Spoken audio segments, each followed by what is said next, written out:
Olá, sou o professor Diogo, essa é a nossa segunda aula de História. O nosso assunto tratado hoje vai ser imperialismo na Ásia. Mas vamos lá, para o assunto não ficar fragmentado e descolado da primeira aula, o que a gente está estudando é imperialismo, tá? Imperialismo no século XIX e XX. O que precisa ficar claro para vocês? Neste momento da história, a industrialização na Europa já está na sua segunda fase. Logo, a sua tecnologia de guerra ela é superior aos demais países no mundo. O que vai acontecer é que o industrial europeu ele vai ter uma necessidade de expansão de capital e os governos dessas potências vão se mobilizar dominando novas áreas para satisfazer essa necessidade de expansão do capital europeu, do capital industrial europeu. Logo, vai ser estabelecida uma nova relação comercial com o mundo, com os demais países, principalmente os dominados, que vai ser uma relação bastante injusta e desigual, tá? Então, esse é o contexto aí do imperialismo. Então, que fique compreendido, vai ser a dominação de países, de potências militares e econômicas sobre países aí mais vulneráveis, tá bom? Sempre você vai ter a obtenção de matéria-prima barata. Logicamente, essa matéria-prima barata sendo adquirida, você vai prejudicar o local de onde ela está sendo extraída, você vai prejudicar tanto ecologicamente como a população do local onde essa matéria-prima vai ser extraída, tá? E quando você estabelece nessas regiões novos mercados consumidores, você vai procurar, nessas potências europeias, vão procurar alterar a cultura local. E essa alteração da cultura local, ela vai se dar de forma bastante agressiva, né, de forma bastante impositiva, de uma forma bastante injusta e desleal, que são responsáveis aí por sérias mazelas nesses continentes até hoje, tá? Mas como eu disse, no material que a gente vai fazer a leitura, no material que a gente vai dar foco agora, a gente vai estar abordando a Ásia, especificamente caso da China e Japão. Mas vamos lá, eu vou minimizar a minha imagem aqui no canto, para não atrapalhar o estudo do material. Acho que aqui nesse cantinho não atrapalha. Como vocês estão vendo aí, é o material Currículo em Ação. Conteúdo: imperialismo na Ásia. Então, novos domínios coloniais, China e Japão. Tá? Como eu disse, século XIX e XX. O objetivo vai ser identificar e analisar as circunstâncias históricas, políticas, econômicas e sociais a partir dos desdobramentos do imperialismo na China e Japão. Então, agora vamos explorar esse material, vamos iniciar a leitura propriamente dita, texto de introdução. Ásia explorada, China e Japão.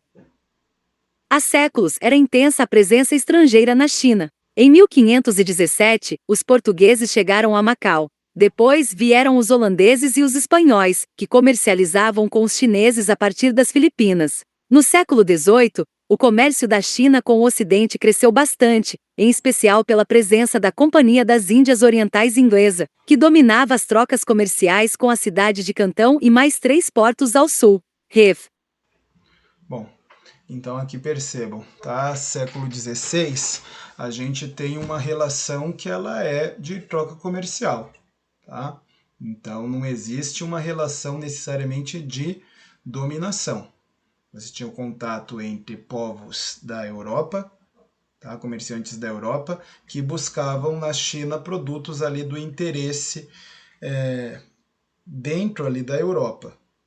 Então esse comércio, essas trocas, geralmente era mais o interesse do europeu sobre o produto chinês do que do chinês sobre o produto europeu.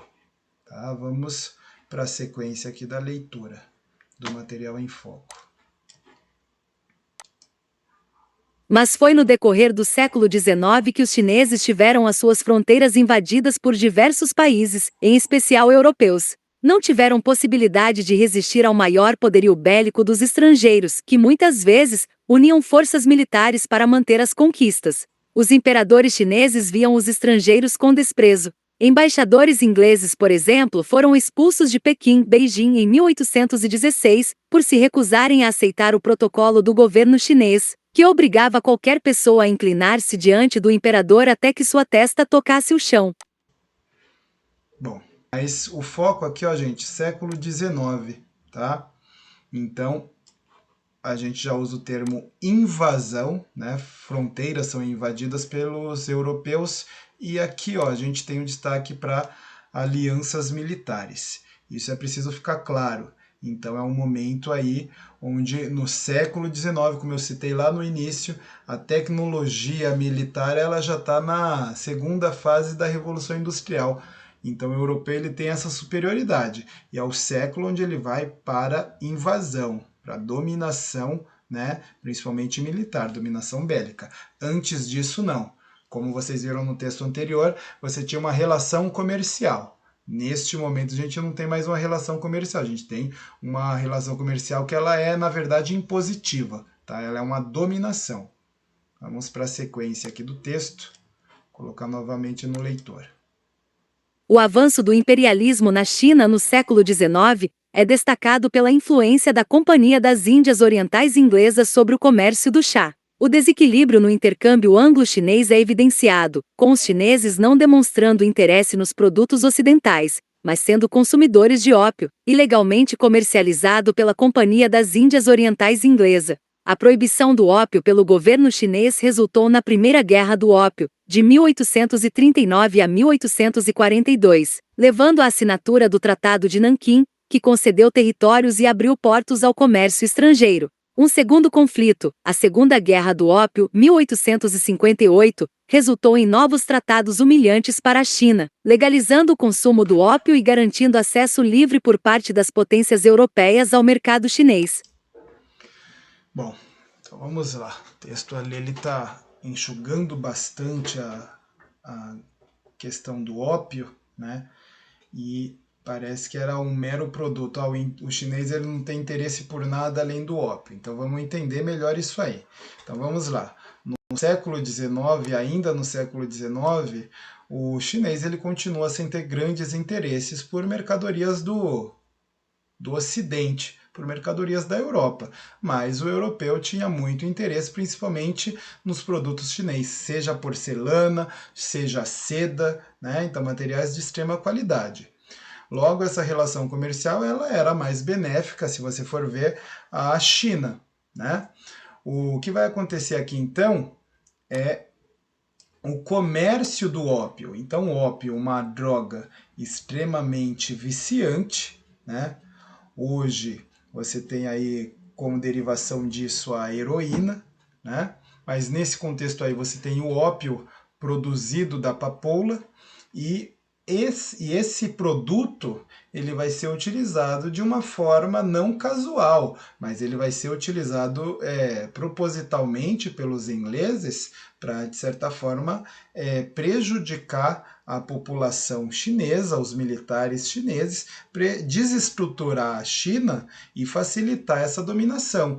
Então, é através dessa proibição do comércio do ópio, tá? Quando o governo chinês manda interromper esse comércio e manda queimar o ópio, né, dos ingleses, dos estrangeiros, é através desse pretexto que a Inglaterra vai conseguir comprar uma briga, vai ter a justificativa para uma guerra contra a China, e dessa guerra você vai impor ali os tratados comerciais, como o de Nanquim, que são tratados bastante injustos e vão prejudicar demais a China. Então, quer dizer, a partir de tratados como esse, o governo inglês vai ter direito a ocupar determinados portos, né? Vai ter direito a colocar uma marinha de guerra, né, cercando ali esses portos chineses. O governo inglês vai ter o direito a ter seus comerciantes circulando livremente pelo território chinês e sim distribuindo ali, fazendo comércio de ópio que prejudica, né, a população chinesa, que vicia a população chinesa. Tá? Então os tratados eles são sim desleais, eles são humilhantes, aí como o texto diz, e eles vêm no intuito de sabotar a China, né, de dentro para fora. Então é através do ópio que você desestrutura todo o governo chinês, o exército chinês, a população chinesa, né? Então você facilita essa dominação. E a partir desses tratados você vai ter até o domínio de cidades como Hong Kong, que só vão deixar de ser posse ali da Inglaterra, por exemplo, agora no século XX, em 1997, que Hong Kong se tornou, né, independente ali do governo inglês. Tá? Então, deixando claro que neste material aqui, a guerra do ópio ela está sendo tratada de uma forma muito sucinta, muito superficial. E não é somente isso. O chinês ele só queria consumir o ópio, não é isso. Então, o ópio foi introduzido na sociedade chinesa para desestruturar o país, porque era uma droga altamente viciante. A partir do país desestruturado, obviamente o governo chinês ia ter uma reação como teve, né? Aí você tem o pretexto para a guerra e aí você transforma aquela relação comercial simplesmente numa relação impositiva, uma relação de dominação, tá? Mas vamos adiante aqui. Então vamos lá, Império do Japão. Continuando.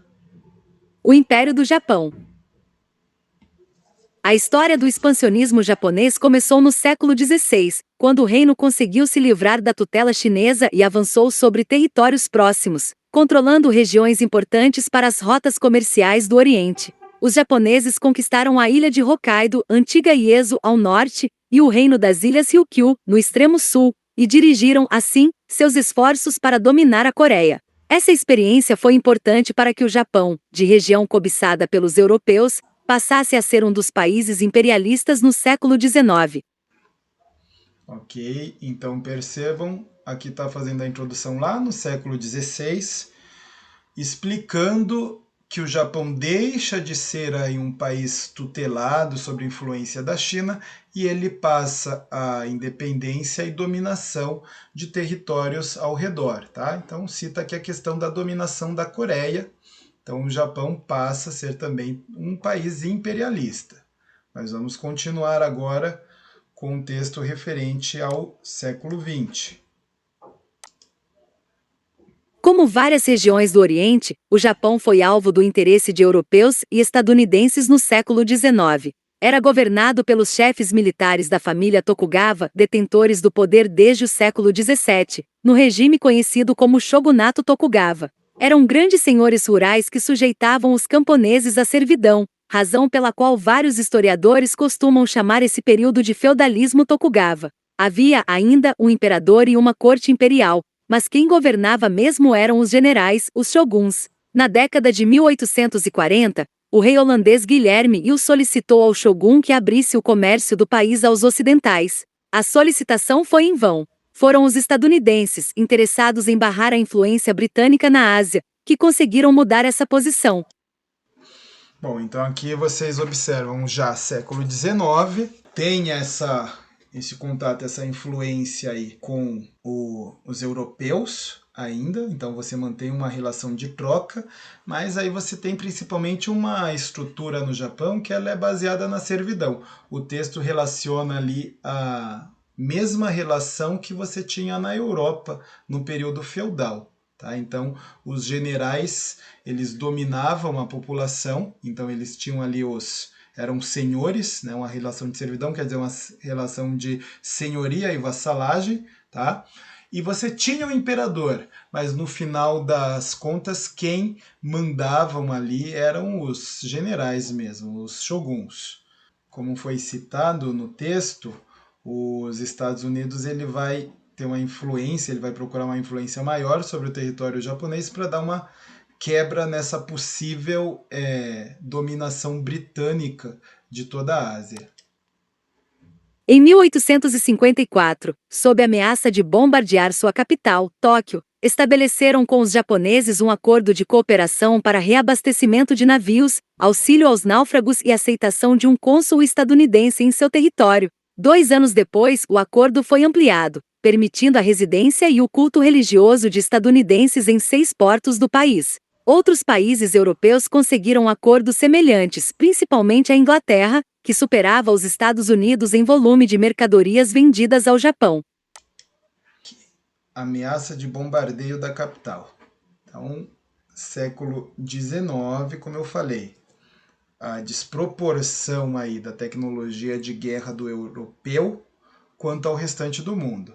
Então percebam que aí, ó, 1854, meados do século XIX, você já tem uma relação que ela é impositiva. Você não está mais procurando um acordo comercial, você está impondo, né, o comércio. Você está impondo a aceitação aqui de representantes, de cônsul, né, estadunidense, que seria uma espécie de embaixador. Tá? Então essa relação ela é impositiva, ou você comercializa ou você comercializa. Percebe então que eu tinha explicado lá no início como Europa e os Estados Unidos juntos estão na segunda fase da sua revolução industrial, a tecnologia de guerra superior. Então, por isso esse tipo de imposição. Percebam que não é um comércio de mão dupla, um comércio que ele favoreça as duas partes. Ele é sim um comércio impositivo de um dos lados. Então, como a gente está numa aula online, esse vira em converse não vai acontecer. Isso aqui é uma sugestão de atividade. Vamos observar quais são as questões aqui. Ao final da Primeira Guerra do Ópio, em 1842, uma série de sanções foi imposta ao Império Chinês pela coroa britânica. Essas sanções foram legitimadas por meio do A. Pacto Londres-Hong Kong, B. Tratado de Nanquim, C. Tratado de Versalhes, D. Protocolo de Pequim ou E. Tratado de Macau. Isso aí, quem lembra lá do texto sabe responder. Vamos para a questão 2 aqui. A Primeira Guerra do Ópio, 1839-1842, teve como uma de suas consequências a maior penetração do imperialismo inglês na China, B. Fechamento dos portos da China ao comércio ocidental, C. A eliminação da influência colonialista francesa na China, D. A queda do sistema de mandarinato na China, e E. A instituição de um governo republicano na China. Então, vamos lá, análise disso. Né? Como a gente viu lá no texto, a gente teve menção ao Tratado de Nanquim, que vem aí após a Primeira Guerra do Ópio. Tá? E aqui, no caso, as consequências disso foi maior penetração do imperialismo inglês na China. Tá? Vou soltar aqui para você a correção, tá? A justificativa dessa correção, ok? Então acompanha aí. 1. Se você respondeu a alternativa B, parabéns. Justificativa. O Tratado de Nanquim, assinado em 1842 pela dinastia chinesa de Manchu e pela Grã-Bretanha, na cidade homônima, fez determinações à China com relação a atividades comerciais e controle de territórios. Um dos dispositivos mais importantes foi a posse inglesa sobre o território de Hong Kong, um dos mais estratégicos e mais ricos da China. 2. Se você respondeu a alternativa A, parabéns. Justificativa. Antes de a guerra ser travada entre chineses e ingleses, a presença britânica na China ainda apresentava algumas limitações. Os portos não eram efetivamente controlados pela Grã-Bretanha, e o comércio de produtos como ópio ainda podia ser controlado pelo Império Chinês. Com o advento da guerra, essa situação mudou completamente, e o controle da coroa inglesa sobre a China tornou-se efetivo. Ok, vamos lá. Então aqui a gente tem um mapa do imperialismo, ok? Provavelmente fica um pouco difícil aí para vocês visualizarem, mas eu vou tentar dar uma ampliada aqui para ajudar. Então, acompanhando aí a Índia, né? Parte aqui do sul da China, Austrália, tá? Nova Zelândia são regiões em rosa, como vocês veem aqui na legenda, está sobre domínio britânico.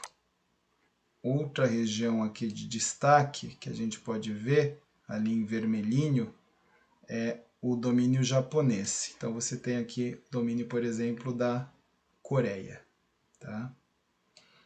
Ali em laranja, a gente tem o domínio holandês, Borneo, Nova Guiné, Sumatra, Java, tá? E todo esse arquipélago aqui, ok? Em verde escuro, a gente tem o território da Indochina, né, dominado pela França, tá? Então, são todas áreas aí de influência, né? E não podemos esquecer que, além dessas zonas de influência, de dominação desses países, você tem por toda a China várias rotas comerciais e os portos chineses sendo controlados ali pelos ingleses, ok? Deixa eu reduzir aqui novamente. Vamos adiante, estudando esse material. Aqui tem um fragmento do historiador Eric Hobsbawm. Vou liberar a leitura dele aqui. Só um momento. Essa repartição do mundo entre um pequeno número de estados, chamada de a Era dos Impérios, foi a expressão mais espetacular da crescente divisão do planeta em fortes e fracos, em avançados e atrasados que já observamos. Foi também notavelmente nova. Entre 1876 e 1915, cerca de um quarto da superfície continental do globo foi distribuído ou redistribuído, como colônia, entre meia dúzia de estados. A Grã-Bretanha aumentou seus territórios em cerca de 10 milhões de quilômetros quadrados, a França em cerca de 9, a Alemanha conquistou mais de 2 milhões e meio, a Bélgica e a Itália pouco menos que essa extensão cada uma. Eric. Então, como eu disse, isso aqui é um fragmento de Eric Hobsbawm, né? Então, um historiador, ele fala aí da Era dos Impérios. Inclusive é o nome do livro, Era dos Impérios. Vou me colocar aqui no lugar dessa lâmpada de boa ideia. Espero estar dando boas ideias aí para vocês. Aqui, gente, a gente tem a finalização da aula, tá? Então, identificamos e analisamos as circunstâncias históricas, políticas, econômicas e sociais a partir dos desdobramentos do imperialismo, em especial na China e no Japão, tá?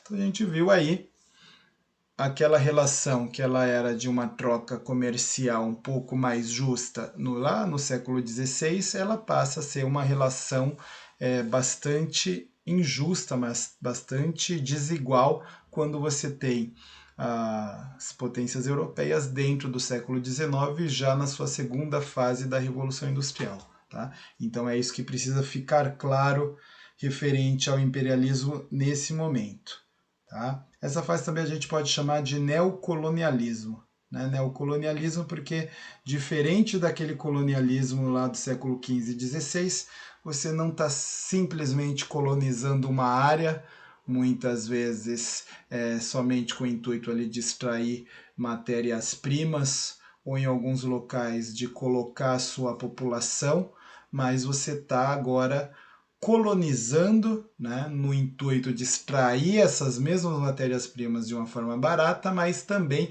a ideia agora, a intenção agora é criar um mercado consumidor, alterar culturas e criar na região mercados consumidores.